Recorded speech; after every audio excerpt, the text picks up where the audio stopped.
नमस्कार, good morning. आपके साथ मैं हूं मीनाक्षी खंडवाल। आप देख रहे हैं हमारा मॉर्निंग प्राइम टाइम। आज सुबह इस बुलेटिन में क्या खास होगा आपको बताएं। 10 बजे आपको हम दिखाएंगे गैंग्स ऑफ धनबाद की खूनी साजिश। आपको बताएंगे धनबाद में कैसे पूर्व डिप्टी मेयर समेत 4 लोगों पर हमला कर उनकी जान ले ली गई। इसके बाद सुबह 10:30 बजे आपको दिखाएंगे मिशन एंटी रोमियो। जरूर देखिएगा मॉर्निंग स्पेशल में हमारी इस पर रिपोर्ट। लेकिन आइए सबसे पहले बात देवबंद की, जिसके देववृंद होने को लेकर सुर्खियां हैं। देवबंद के नवनिर्वाचित विधायक कुंवर ब्रजेश सिंह से इस्लामिक तालीम के सबसे बड़े मरकज दारुल उलूम से पूरी दुनिया में पहचाने जाने वाले देवबंद का नाम बदलने की मांग की है। हालांकि अभी सरकार की तरफ से इस पर कोई प्रस्ताव नहीं आया है, लेकिन एक पोस्टर सामने आया जिसके बाद इस पूरे मुद्दे पर बहस छिड़ गई है। आओ भैया आओ भैया दारुल आओ भैया दारुल। सालों से शहर को इसी नाम से जाना और पुकारा जाता रहा है। क्या बच्चे, क्या बड़े और क्या सरकारी इमारतें, हर तरफ दारुल उलूम के शहर देवबंद का नाम।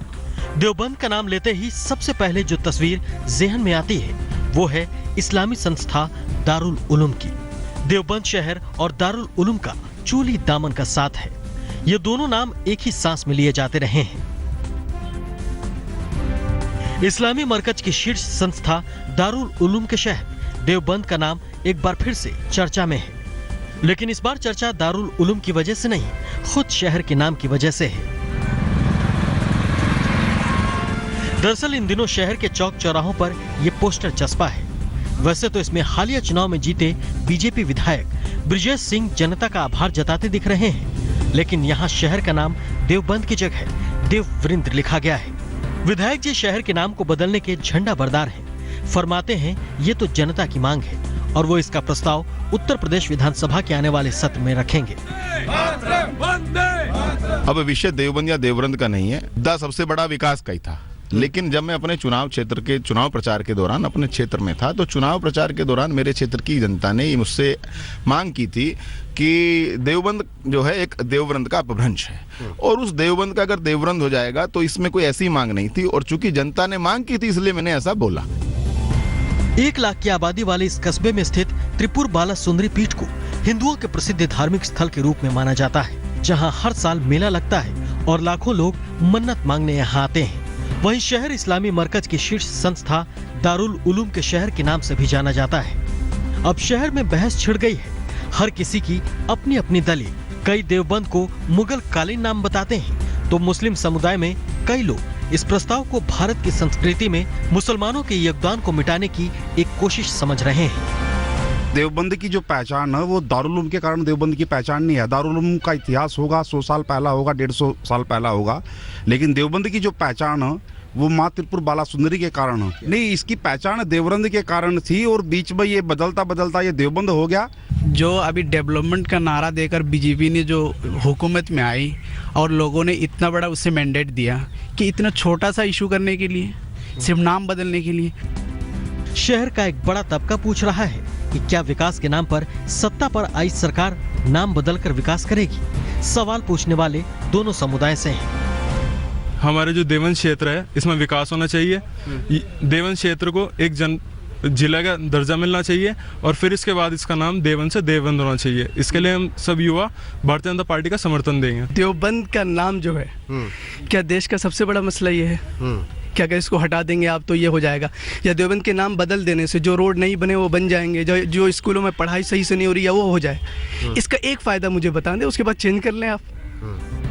दूसरी जगहों की तुलना में यहाँ हिंदू मुस्लिम के रिश्ते बेहतर हैं। शहर को इस पर नाज भी है, पर शहर का नाम बदलने की नई मांग ने बहस छेड़ दी है। हालांकि अभी कोई सरकारी फैसला नहीं हुआ है, न ही सरकार की तरफ से कोई प्रस्ताव ही आया है, पर चूंकि सत्ताधारी बीजेपी विधायक इसके झंडा बरदार है तो बहस होगी ही। योगी आदित्यनाथ को बधाई देने के लिए, बीजेपी को प्रचंड बहुमत के लिए बधाई देने के लिए इस तरह के तमाम होर्डिंग्स और पोस्टर्स पूरे देवबंद में मुख्तलिफ जगहों पर नजर आ रहे हैं और उसमें सब जगह देवबंद को देववृंद लिखा जा रहा है। अभी से जो बीजेपी के समर्थक हैं, एमएलए ब्रजेश सिंह के समर्थक हैं, वो देवबंद को देववृंद बुलाना शुरू कर चुके हैं। विवाद जो है अब ये थम नहीं रहा है। अब ये देखना होगा कि बीजेपी आलाकमान इस पर क्या रुख तय करती है। कैमरा पर्सन परमिंदर शर्मा के साथ देवबंद से आनंद पटेल, आज तक।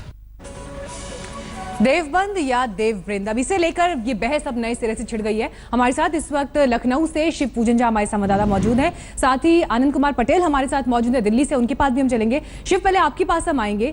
ये पूरी बहस, पहले तो क्या जरूरत इसकी थी, लेकिन ये मामला क्या है और कितना असर इसका वहां पर है, इसके बारे में हमें जानकारी दें। बहुत ज़्यादा असर देखने को मिल रहा है। 65% आबादी देवबंद की जो है वो मुस्लिमों की है और जिस तरीके का बयान दिया गया है वहाँ के न्यूली इलेक्टेड एमएलए द्वारा, उसके बाद निश्चित रूप में एक बहुत ज़बरदस्त बहस छिड़ गई है और दूसरे जगहों को के भी ऐसे ही नाम बदलने की बात की जा रही है। लेकिन ब्रजेश सिंह जी का मानना है कि ये इसका इतिहास बहुत पुराना है। देवबंद का महाभारतकालीन इतिहास वो टटोल करके आए हैं और कह रहे हैं कि इसका नाम देववृंद होना चाहिए। हालांकि ये पूरा का पूरा मामला अभी जो है, चूंकि असेंबली में जब तक टेबल नहीं होता तब तक ये नाम बदला नहीं जा सकता, लेकिन ये बहस छिड़ चुकी है हर तरफ। जी, आनंद भी हमारे साथ मौजूद हैं। आनंद के पास भी हम चलेंगे। छोटे से ब्रेक के बाद फौरन लौट रहे हैं, आप देखते रहिए आज तक। ब्रेक के बाद आपका स्वागत है। एक पोस्टर में देवबंद का नाम देववृंद लिखे होने की वजह से वहां पर एक पूरी नए सिरे से बहस छिड़ गई है। इधर जमीयत उलेमाए हिंद के राष्ट्रीय अध्यक्ष मौलाना अरशद मदनी ने इस मसले पर चुप्पी तोड़ी और कहा, नाम बदलने से मुसलमानों की सेहत पर कोई फर्क नहीं पड़ता। वो अब बीजेपी के नाम के ऊपर जो लोग आ गए हैं और वो असेंबली और पार्लियामेंट तक पहुंच गए हैं, उनमें से बहुत से लोग ऐसे हैं कि जिनके बारे में गुमान में भी नहीं था कि वो पहुंचेंगे। उनकी कोई ऐसी सोच कि जिससे वो मुल्क को तरक्की दे सकें, आगे बढ़ा सकें, मुल्क के अंदर जो कठिनाइयाँ हैं यहाँ के बसने वालों को दूर कर सकें, मुल्क में अमन व अमान को, ये उनकी सोच नहीं है। वो इस सतह के लोग ही नहीं हैं। वो भाई यही सोचते रहते हैं कि भाई कैसे किसी को क्या किया जाए, किसी को फेंका जाए, किसी को गले में डाला जाए। वो ये समझते हैं कि मुसलमान को इससे बड़ी तकलीफ पहुँचेगी। मुझे बड़ी खुशी हुई कि मैंने अखबार के अंदर पढ़ा, मैं समझता हूँ सही हो कि खबर यह झूठी है। राजनाथ सिंह जी से इसके बारे में कहा गया तो उन्होंने बड़ी अच्छी बात कही कि उनको चाहिए कि वो देवबंद के नाम वाम के सिलसिले में न पड़ें। और इस खबर पर और डिटेल्स के लिए शिव पूजन झा और साथ ही आनंद पटेल हमारे साथ मौजूद हैं। आनंद, हम जो बात पहले भी कर रहे थे, आपने देवबंद को काफी वक्त कवर भी किया है, किस तरह के सेंटिमेंट्स वहां हैं और खासतौर पर इस खबर को देखते हुए कितना असर वहां पर? देखिए, बिल्कुल जिस तरीके से ये पोस्टर्स नजर आए हैं, लोग भी आश्चर्यचकित हैं, क्योंकि अभी तक न इस बारे में कोई प्रस्ताव पेश किया गया है विधानसभा में, जैसा विधायक ब्रजेश सिंह कह रहे थे, ना ही कोई आधिकारिक तौर पे इसकी पुष्टि हुई है। तो इस तरीके से सीधे सीधे पोस्टर्स लगा देना, और वो भी सिर्फ एक जगह नहीं, शहर के मुख्तलिफ इलाकों पर इस तरह के पोस्टर्स बहुत प्रभावी तरीके से लगाए गए हैं, तो कहीं ना कहीं एक विचारधारा को आगे बढ़ाने की कोशिश की जा रही है। पिछले दरवाजे से शॉर्टकट तरीके से अपनी राजनीति चमकाने की कोशिश की जा रही है, और यही वजह है कि चलिए, यहाँ पर ये जरूर हम साफ कर दें कि सरकार की तरफ से ऐसा कोई प्रस्ताव नहीं आया है, सिर्फ एमएलए ने कहा है, लेकिन बहस इस पर जरूर छिड़ गई है। हम रुक रहे हैं एक ब्रेक के लिए, फौरन लौटेंगे।